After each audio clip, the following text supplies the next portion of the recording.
Something a beginner cook may not actually have been shown at all is how to deal with garlic.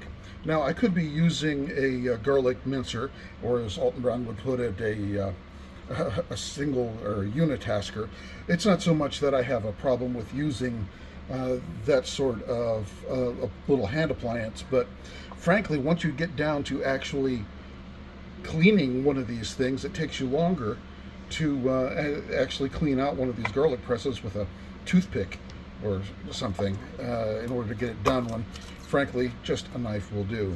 What I'm doing is I'm starting off by trimming off the stem end, and because those are rather hard, and sometimes that keeps the paper on the garlic clove.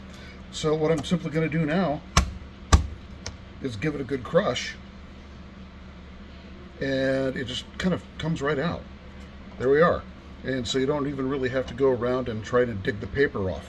I started off in a pizza and bar many years ago, and I was told when the owner manager showed up, he goes, "You're being nice to the garlic. Don't be nice to the garlic." And I remembered that ever since then, because I was sitting there trying to peel all the little pieces of paper off the garlic. So anyways, that's how we can get that taken care of, just by crushing it. Now, the other thing that I wanted to briefly bring up is safety when you're using your knife. Now, one thing, I'll go sideways here just a second. You'll note that my fingers and my fingertips are actually curled up further back than my actual knuckles are. And so what happens is, let me see if I can get this done, is I can actually use the tops of my fingers as a guide, and I just kind of roll them back a little bit without endangering my fingertips. And this is something that you get used to. It doesn't seem particularly natural the way that the way that you hold it, because you're trying to get everything together.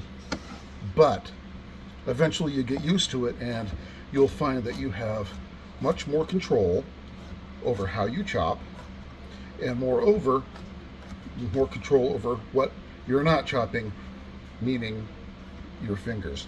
And so therefore we have one pass over, and it's kind of small as you would need it to be. Usually just a second quick pass,